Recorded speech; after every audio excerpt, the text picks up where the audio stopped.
हाथी दिया घोड़ा दिया और दिया पालकी। हाथी दिया घोड़ा दिया और दिया पालकी। हाथी दिया घोड़ा दिया और दिया पालकी। नंद घेरे आनंद भयो कन्हैया लाल की। नंद घेरे आनंद भयो जय कन्हैया लाल की।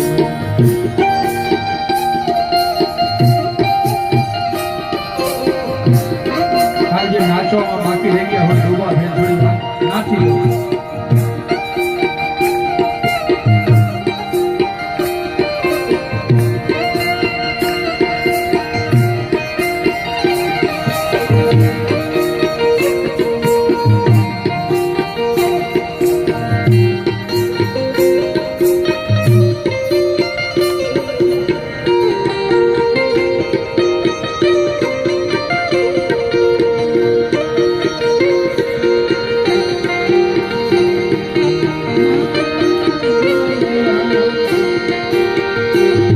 आज माखण चूराने आयो जय कन्हैया लाल की।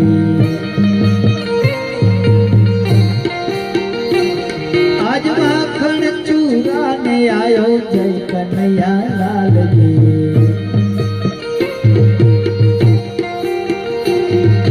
जय कन्हैया लाल की हाथी घोड़ा पाल की।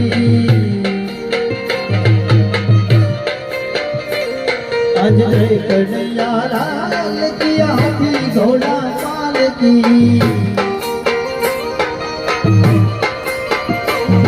आज नित घर आनंद भयो जय कन्हैया लाल की।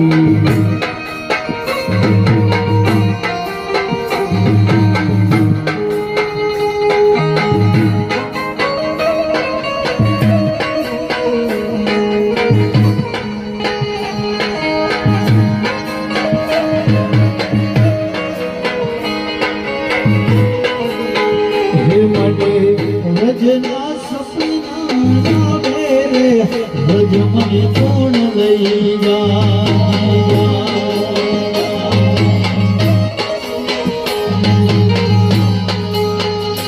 मने नाना सपना मेरे रज मन कोण लई जा।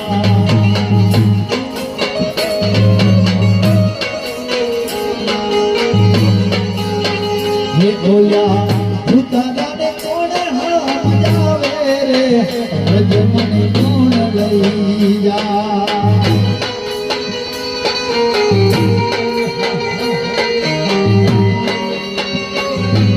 राधे कृष्ण राधे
બાજુ બધાય નંદા લઈને ભેગા થયા છે.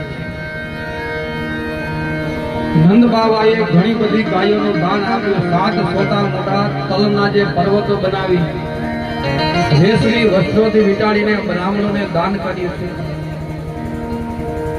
અન્નદાન કર્યું, વસ્ત્રો આપ્યા, સુવર્ણ આપ્યું, મંગલ વેણીએ વાળા સંગલમય વાજીતોનું દાન આપ્યું છે. બ્રાહ્મણોએ સ્તુતિપાઠ કરવા લાગ્યા, મંગલ વાજા વાગવા લાગ્યા, વ્રજને ધજા પતાકાથી શણગારવામાં આવ્યું હતું. આજે પ્રત્યેકને એમ લાગે છે કે કનૈયો છે ને મારો રહેલો છે.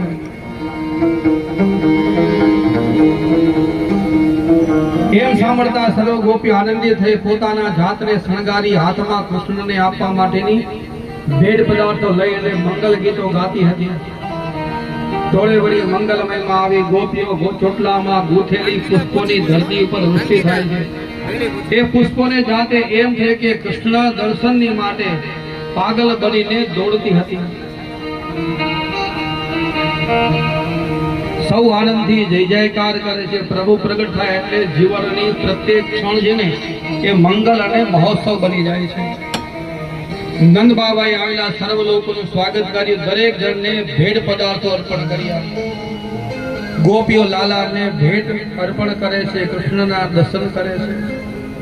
યશોદા મૈયાને વધાઈ આપે છે. નંદ બાબાને પુત્ર જન્મે ખુશાલીઓ કંઈક ને કંઈક ભેટ આપે છે. પોતાને જે કાંઈ પણ ભેટ મળી હોય એ બધી ગોપીએ કે ગોવાલો પોતાની પાસે રાખતાથી એકબીજાને આપી દે છે. વળી બીજો ત્રીજા ને ત્રીજો ચોથાને આપી દે છે. તુલસીદાસજી રામાયણમાં લખે કે સર્વસ્ત્ર દાન દીરા સબ કરહું જેહી પાવા રાખી નહીં તાહું. કે પરમાત્મા પ્રગટે ત્યારે સત્ય આવે, સત્ય આવે એટલે સમર્પણ આવે. અને સમર્પણ આવ્યા પછી એ વસ્તુ રાખવાની ઈચ્છા થાય નહીં, ત્યાગ કરવાની ઈચ્છા થાય. જેને જે મળ્યું એ પોતાની પાસે રાખતા એને બધાને વહેંચ્યું છે. મહી માખણ પર દાન લેવામાં આવતા હતા. કંસનો ત્રાસ ભગવાનની મથુરા નીકળી ગયા. મથુરામાંથી પ્રગટ્યા પણ ભગવાન મથુરામાં રહ્યા નથી. મધુરાતી કીધી મથુરા. મથુરા એ દેહરૂપી નગર છે. જેને વિષજન્ય સુખો મદ જેવા લાગે એને દેહરૂપી નગર એ મથુરા છે ને સુંદર લાગે. સુખનો નાશ કરનારો એનું નામ કંસ છે. જ્યાં દેહાભિમાન છે, જ્યાં શરીરને સર્વસ્વ માનવામાં આવે છે, ત્યાં માણસને શરીરને લાડ વડાવવાનો જે દેહરૂપી મથુરા નગરીનો રાજા કંસ એટલે અહંકાર હોય ત્યાં અવિનાશી ક્યારે રહે નહીં. અહંકાર એટલે અવિનાશી એક સાથે રહી ન શકે. હું અને હરિ હરિ છે એ જ એક જ જઈ શકે. પ્રેમ ગલી હતી સાંકડી તામે દૂર ન સમાય. કાં તો હું રહે ને કાં તો હરિ રહે. હું એટલે આત્મબળ કે હું કાંઈક છું. કાં તો એક ગલીની અંદર હરિ જ રહે અને કાં તો હું રહે. ગોકુળમાં નંદલાલને કોઈ ગોપીઓ ઘેર માખણની ચોરી કરી પકડાઈ ગયા. ગોપીએ જોઈ લીધું. વસુદેવ દેવકી પાસે કૃષ્ણ નંદ અને યશોદા પાસે ગયા. બીજાને આનંદ આપે એનું નામ નંદ અને બીજા આનંદ આપે એને પરમાનંદ.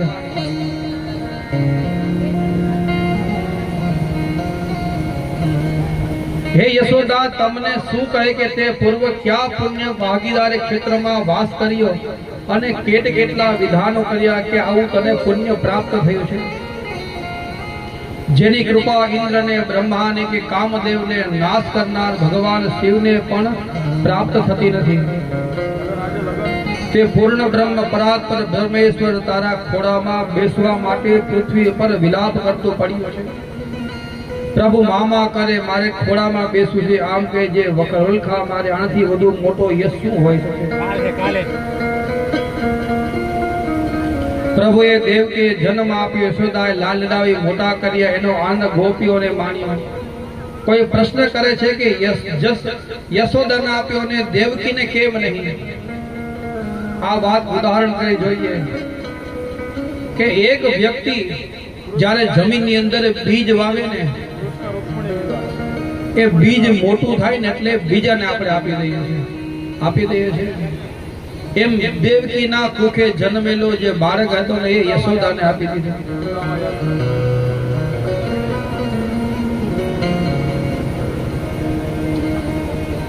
યશોદાનું સૌભાગ્યની વાત કરે છે કે સ્વર્ગનો રાજા ઇન્દ્ર જ્યારે જમવા બેસે ત્યારે ઇન્દ્રાણીને એમ કહે કે જમવા માટે છાશ જોઈએ છે. એ છાશ લેવા માટે ઇન્દ્રાણી છે નંદના ઘરે આવે છે. અને પેલાના જમાનામાં શું હતું કે પૈસા ન લેતા, જે કે છાશ કે લેવા આવતા ને એની પાસે થોડું થોડું કામ કરાવી લેતા. ઇન્દ્રાણી છાશ લેવા આવે તો કે છાશ લેવા તો કે હા, તો એક કામ કરો, પાણીના 2 બેડા ભરી આવે. હે યશોદા, તારા કેટલા જન્મની કમાણી કે તારી ઘેરે ઇન્દ્રાણી પાણી ભરે છે. ઘરના પાણી ભરવા એટલે કે તળપદીનો પ્રયોગ છે. વૈકુંઠ પણ વમણું લાગ્યું યશોદા ઘેર ભગવાન આવ્યા. એની સાબિતી શું? લક્ષ્મી આવે તે પહેલા સુખદેવજી વર્ણન કરતા કે વ્રજ છે ને એ સર્વ સમૃદ્ધિમાન થયું. રમવાને માટે ક્રીડા સ્થાન બન્યું. ભગવાન પધાર્યા અને મહોત્સવ થયો. ઉત્સવ સાથે ઉજવાય ઉત્સવ. ઉત્સાહ સાથે બળ નહીં અને ઉત્સાહ ન હોય તો ક્યારે એને ઉત્સવ ન કહેવાય. આપણે બધા નાચતા હતા, ખાલી નાચવા ખાતર નાચીએ તો એને ઉત્સવ કહેવાય નહીં. પણ આપણે કેવું પડતું ભાઈ થોડીક વાર ઉભા રહ્યો, હજી કૃષ્ણ ભગવાનનો જન્મ નથી થયો, એને ઉત્સાહ કહેવાય. ઉત્સાહથી તમે જે કાંઈ પણ વસ્તુ કરો ને એને ઉત્સવ કહેવાય. એટલે અહીં દૂધ, ઘી, માખણ બધું ઉછળે છે. વૃંદાવન વિહારી પધારે એટલે વૃંદાવનની શોભા આજે વૈકુંઠ પણ ઝાંખવું પડે છે. આઠમની રાતે ભગવાન કૃષ્ણ પધાર્યા. નવમીની વહેલી સવારે ઉત્સવ ઉજવાયો. હવે બારસ આવી. શ્રાવણ વદ બાર એટલે કૈલાસ પર ચંદ્રશેખર ભગવાન શિવને થયું કે લાવ મારા પ્રભુજીના હું દર્શન કરી આવું, મારા ઈષ્ટના દર્શન કરું. બાલસુરત શંકરનું ઈષ્ટરૂપી ભગવાન કરે છે. રામાયણની કથા સાંભળતા પહેલા શિવજી જ્યારે મંગલાચરણ કરે છે ત્યારે કોનું ધ્યાન કરે તો કે ભગવાન શિવનું. કોઈ ગોપીને જોઈ મહારાજ લાગે છે. શિવજી આજે સાધુ સંન્યાસીનું રૂપ લઈ ભગવાનના દર્શન કરવાને માટે આવ્યા છે. વિચારતા વિચારતા આવ્યા ગોકુળમાં. ભગવાન શિવજીએ ગોકુળની ગલીઓમાં ઘૂમવાને માટે લાગ્યા. નિરક્ષેપ શિવ છે ને આજે સાપેક્ષ બન્યા. કોઈ ગોપીએ જોઈ કે કોઈ મહારાજ લાગે છે, આવીને નમસ્કાર કર્યા. મહારાજ પ્રણામ, જ્યોતિષી છો? શિવજીના મનની અંદર બત્તી થઈ ગઈ કે આ ભગવાનને કઈક માયા કરી છે, આ બરાબર આ કરવા જેવું છે. હા હા, જ્યોતિષી છું. તમારું નામ? તો કે સદાશિવ જોશી. તો કે ચાલો ને અમારા યશોદા મૈયાને ત્યાં લાલો થયો છે, એમના જોશ જોઈ દો ને. હા હા, ચાલો ને. એમાં શું? શિવજી છે ગોપીની સાથે મનોમન પ્રસન્ન થતા થતા નંદ બાબાના ઘરની અંદર આવ્યા. ગોપી આવી. અરે યશોદા મૈયા, જોવો કોણ આવ્યું છે. એક જ્યોતિષી મહારાજને લઈ આવી છું, મૈયા લાલાના જોશ જોવડાવો. શિવજી યશોદા મૈયાના આંગણામાં આવીને ડમરું ઉગાડ્યું, શૃંગીનાદ કર્યો. યશોદે બહાર આવીને જોઈ તો વિચિત્ર વેશ છે. રૂંડમાળા ધારણ કરી છે, ગળામાં સર્પ પહેર્યો છે. જોશીને જોતા વિચાર થયો કે નહીં નહીં, આની પાસે જોશ જોવડાવાય નહીં. જોગીનું રૂપ જુઓ તો મારો લાલો ડરી જશે. અરે ગોપી, તું પૂછ્યા વગર લઈ આવી છે, આવા જોશીને લાવતા હશે. ओ नगर में योगी आया, अजब है तेरी माया, यशोदा तेरे आया, वो सबसे बड़ो है तेरो नाम, तेरा नाम भोलेनाथ, भोलेनाथ, भोलेनाथ, भोलेनाथ, भोलेनाथ। जय हो।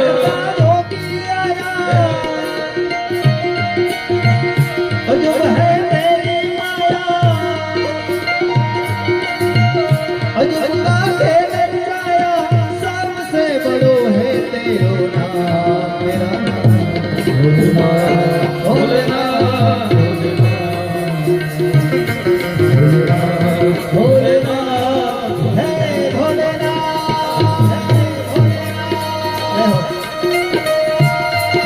કહે છે કે મારો લાલો હજી છૂટો છે. શિવજી કે આ યુગથી કામ નહીં આવે. યશોદામાએ કીધું કે લે, જેટલી પણ તને ભિક્ષા જોતી હોય ને એ બધી તને આપી દઉં. માતાજી જે ભિક્ષાનો થર લઈને આવી છે. ना चाहिए तेरी दौलत दुनिया और न कंचन माया, अपने लाल का दर्श करा दे मैं दर्शन को आया. ओ ना चाहिए तेरी दौलत दुनिया, हो ना चाहिए तेरी दौलत दुनिया और न कंचन माया, अपने लाल का दर्श करा दे मैं दर्शन को आया. नगरी में झोंकिया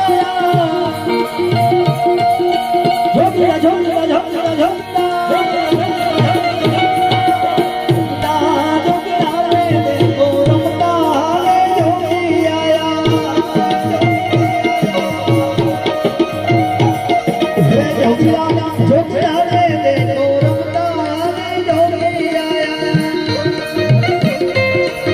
શિવજી કહે છે કે હું દર્શન કરવા આવ્યો છું. ના, આ બધું કાંઈ મને દેતો નથી.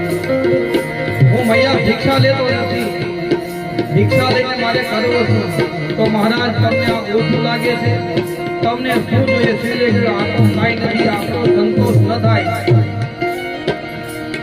જાણું છું તારા ઘરમાં બધું મોટો ખજાનો છે, માલ બધું બધાએ છુપાઈ રાખ્યા છે. મને આપવા જેવી જેવી કોઈ વસ્તુ છે એ તારી પાસે કિંમતી કોઈ વસ્તુની મને જરૂર નથી. ઘણી વાર આગળ રગજગ હાલે છે. માં છે ને લાલાને બહાર લાવતા નથી. ભગવાન વિચારે કે શિવજી દર્શન કરવા માટે આવ્યા છે, માં દર્શન કરવા જવા દેતી નથી. ભગવાન છે ને રડવાને માટે લાગ્યા. ओ पंचमेर परिक्रमा कर गई श्रृंगी नाथ बजायो, सूर्यदास बलिहारी मैया जुग जुग जी तेरो जायो.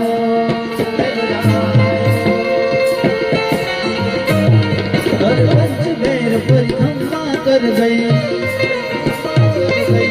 पंचमेर परिक्रमा कर गई श्रृंगी नाथ बजायो, सूर्यदास बलिहारी मैया झुक झुक जी मेरो जायो. नगर में योगी आया, अजब है तेरी माया, यशोदा के जब आया सबसे बड़ा है तेरा नाम, तेरा नाम भोलेनाथ भोलेनाथ भोलेनाथ भोलेनाथ भोलेनाथ भोलेनाथ એ સમયમાં भोलेनाथ. हर हर महादेव, हर हर महादेव, हर हर महादेव, हर हर महादेव. માં કાનુડાને લઈને બહાર આવે છે. માએ દૂધ પીવડાવ્યું પણ કાનો છે ને છાનો નથી રહેતો. બધાએ પ્રયત્ન કરી લીધા પણ છાનો રહેતો નથી. એટલે થયું કે આ બધી ગોપીઓ છે ને આવે છે ને બધા આવે છે તો કાંઈક નજર લાગી ગઈ છે. આજે રોવાનું ભગવાન બંધ નથી કરતા. યશોદામાં કાનુડાને બહાર લઈને આવે છે કે લાગે છે કે આની કોઈની નજર લાગી ગઈ છે. તમને નજર ઉતારતા આવડે છે? ભગવાને કીધું કે એ જ અમારો બાપ દાદાનું કામ છે, નજર ઉતારતા. ભગવાને જેવા શિવજીએ હાથમાં લીધા, કૃષ્ણ ભગવાન રડતા રડતા શાંત. ભગવાનના જે ચરણ છે શિવજી માથા ઉપર સ્પર્શ કર્યા. ભગવાન દર્શન કરીને જાય છે. ત્યાર પછી 12મે દહાડે શિવજી આવ્યા અને 14મા દિવસે માસી પૂતના આવ્યા. કારણ કે આપણે 6 દિવસે લેખ લખીએ છીએ ને, એટલે ગોકુળની અંદર મોટો બધો એક આયોજન કરવામાં આવ્યું છે. વિધાત્રી લેખ લખવા આવે, પછી 6ને દહાડે વિધાત્રી લેખ લખવા આવે અને બદલે પૂતના ધાત્રી બનીને યશોદાના લાલાને મારવા માટે આવી છે. સુખદેવજી કહે છે કે હે રાજા પરીક્ષિત, ગોવાળિયાએ ગોકુળની રક્ષામાં રાખી નંદ બાબા કંસને વાર્ષિક કર દેવા માટે જાય છે. ખાંડિયા રાજા છે એટલે કંસને કર આપવા પડે. નંદજી છે ગામના મુખ્યા રહેલા છે. કનૈયાને થઈ ગયું બાબા હું મથુરા છોડી ગોકુળ આવીને હવે તમારે ગોકુળ છોડીને મથુરા જવું છે. વાર્ષિક કર હતો તેને આપ્યો. કંસને સમાચાર મળી ગયા કેમ છો નંદજી? બસ મહારાજ આનંદ છે. સાંભળ્યું છે કે તમારે ત્યાં પુત્રનો જન્મ થયો છે. હા મહારાજ, ભગવાને કૃપા કરી બહુ મોટી ઉંમરે મારે ત્યાં લાલો થયો છે. નંદ બાબા છે એ કંસને મોઠું મીઠું કરાવે છે, પણ કાને ખબર કેમ પડે કે પેડો એને કડવો લાગ્યો. ઈર્ષાથી અદેખાય થઈ બળતા હોય એમ મીઠાઈ પણ કડવી લાગી. ત્યાર પછી વસુદેવજીને નંદજી મળ્યા છે. વસુદેવજી નંદજીને કહે છે કે તમે ગોકુળને રેડીને મૂકીને અહીં આવ્યા છો એ ઠીક નથી ગયું. આ જલ્દીથી ગોકુળ જાઓ, ત્યાં ઉત્પાત થાય એવું મને મનની અંદર બીક લાગે છે. જ્યારથી યોગ માયાના વચન કંસે સાંભળ્યા છે ત્યારે કાળ સલામત સ્થાને પહોંચી ગયો છે. ત્યારથી એકદમ પરેશાન થઈ ભયભીત બની અને કંસે તૈયારી શરૂ કરી દીધી છે. રોગ અને શત્રુને ઉગતા જ ડામવા જોઈએ, એને ક્યારે મોટા થવા દેવા જોઈએ નહીં. કંસે પોતાના મિત્રોની સભા બોલાવી કહ્યું કે આટલી કાળજી રાખી છતાં પર મારો કાળ છોડીને છટકી ગયો છે. ભાઈ ઓ ભાઈ, ખાલી ગોઠવો, અવાજ નહીં.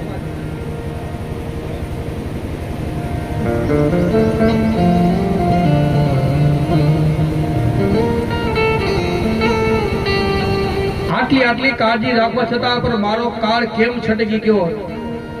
અને એ દેવકીનો પુત્ર જ્યાં છે તું એને મારી નાખીશ. હવે આપણે શું કરવું જોઈએ? મિત્રોએ કહ્યું કે મહારાજ એક ઉપાય છે. કાળ છટકી ગયો છે એ હકીકત છે, ક્યાં ગયો એ આપણને ખબર નથી. દેવકીનો જે 8મો જે ગર્ભ છે ને એ 8મા બાળકનો પ્રસવ થયો. હજી 10 દિવસ કરતા વધારે નહીં થયો હોય એટલે 10 દિવસના જન્મેલા જેટલા પણ રાજ્યમાં બાળકો છે ને એ બધા એને મારી નાખ્યા. કંસને આ વાત કબૂલ કરી, બુદ્ધિની અંદર ઉતરી ગઈ. એને સ્વીકાર્યો, અનેક બાળકોની હત્યા કરવા એ તૈયાર થયો. એ કામ સોંપ્યું માસી પૂતનાને. પૂતના કારણ કે 10 દિવસનું નાનું હોય ત્યારે પિતા ન હોય, માતા ન હોય અને સ્ત્રી પાસે ત્રીજે જ બહુ સહેલાઈથી પહોંચી શકાય છે. પૂતના તૈયાર થઈ ગઈ. પૂતના એ અવિદ્યાનું પ્રતીક છે. પૂતનાનું એટલે કે અવિદ્યાનું કામ છે બાળકોને મારવાનું. એ કંસની એટલે અહંકારથી પ્રતીક છે. બાળકને નિર્દોષતાને ખતમ કરી અવિદ્યા આપણામાં કપટ પેદા કરે છે. બાળક નિર્દોષ છે, નિષ્કપટ છે, નિર્દંભ હોય છે એટલે જ વહાલું લાગે છે. અવિદ્યા નિષ્ઠતાને, નિષ્કપટતાને, નિર્દંભતાને મારે છે. અવિદ્યા છે ને એ દંભ ઉત્પન્ન કરે છે, કપટ પેદા કરાવે છે, દોષી બનાવે છે. આ બાજુ નંદ બાબા છે પોતાના મિત્ર વસુદેવને મળવા ગયા. પેલી બાજુ પૂતના છે વ્રજની અંદર આવી છે. સુંદર રૂપાળી સ્ત્રીનું સ્વરૂપ લીધું છે. પૂતનાએ નંદ બાબાના ગોકુળમાં આવી છે. અંદરથી રાક્ષસી પણ બહારથી રૂપાળી દેખાય છે. અવિદ્યાનું રૂપ છે ને બાહ્ય બહુ સુંદર હોય, એટલું જ અંદરથી ઘોર હોય છે. ગોકુળમાં આવી જોઈએ કે થોડા વૃદ્ધ ગોવાળિયાઓ વાત કરતા હતા. ઠાકોરજીએ નંદજી ઉપર કૃપા કરી બહુ મોટી ઉંમરે લાલો થયો છે. ભગવાનની દેવનો દીધેલો બહુ સરસ વાત કરતા હતા. યશોદયા છૈયો કેવો સરસ છે. બીજે કહ્યું કે થોડો કાળો છે, ત્રીજો કહે કે થોડો કામળગારો છે. પૂતનાએ સાંભળ્યું, આગળ ચાલી. ગોકુળમાં નાના નાના બાળકો અંદર વાતો કરતા હતા. નંદલાલ મોટો થશે ને પછી એને આપણી સાથે ગાયો ચરાવવા માટે આપણે લઈ જશું. અમે મિત્ર બનાવ્યું છે એમ વાત બધા રમસ કરતા હતા. પૂતનાએ સાંભળ્યું, પૂતનાએ જોયું કે પેલા વૃદ્ધ ગોવાળિયાઓ પેલી પાણી ભરતી ગોપીઓ આ બાળકો બધાને મોટે કેવળ નંદલાલાના ત્યાં જન્મ થયેલા બાળકની જ વાત કરે.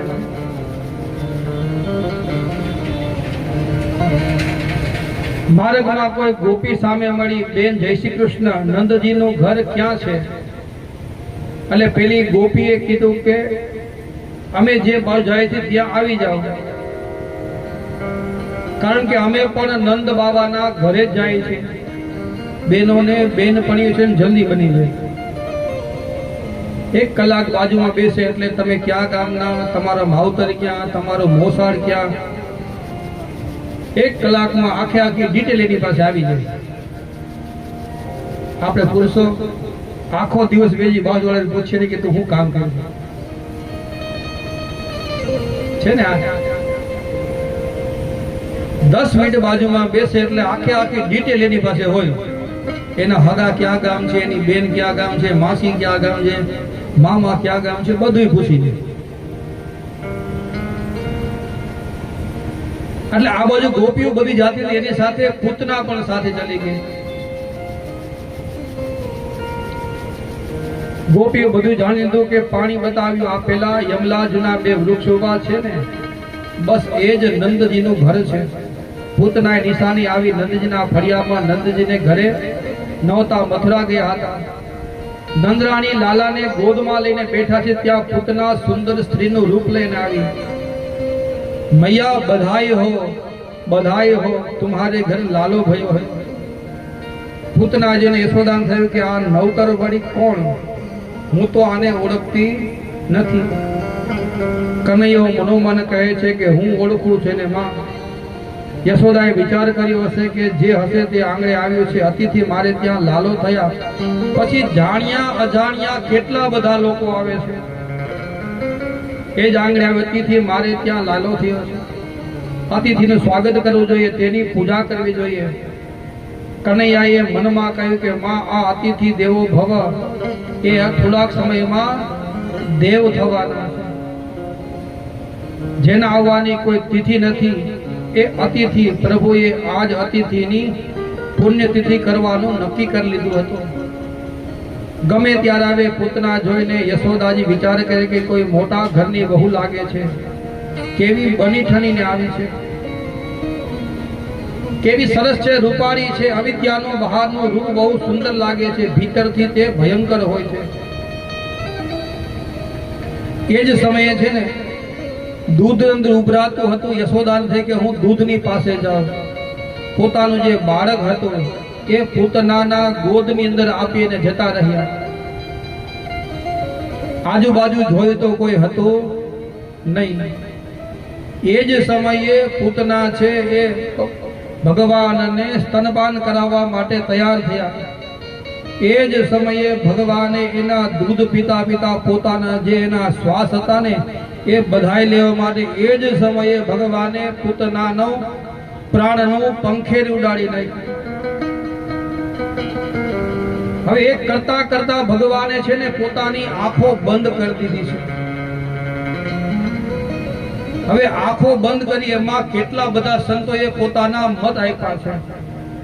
એક સંતે કહ્યું કે વિચાર કર્યો કે ખોટી માં બનીને આવી છે, ખોટી માં બનીને દૂધનું પાન કરાવવામાં હકીકતમાં તો તે મારવા આવી છે.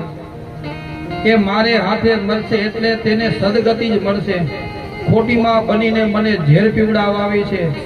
જો સદગતિ આપો તો મારી સાચી માં યશોદા એને પ્રેમથી દૂધ પીવડાવે. એ મારી માને મારે કઈ ગતિ આપવી. એક સંતે કહ્યું કે વિચાર કરે કે પવિત્રાણાયા સાધુના વિનાશાય ચ દુષ્કૃતા. મારો અવતાર એટલે કે દુષ્ટોને મારવા માટે થયો છે. એના શ્રી ગણેશ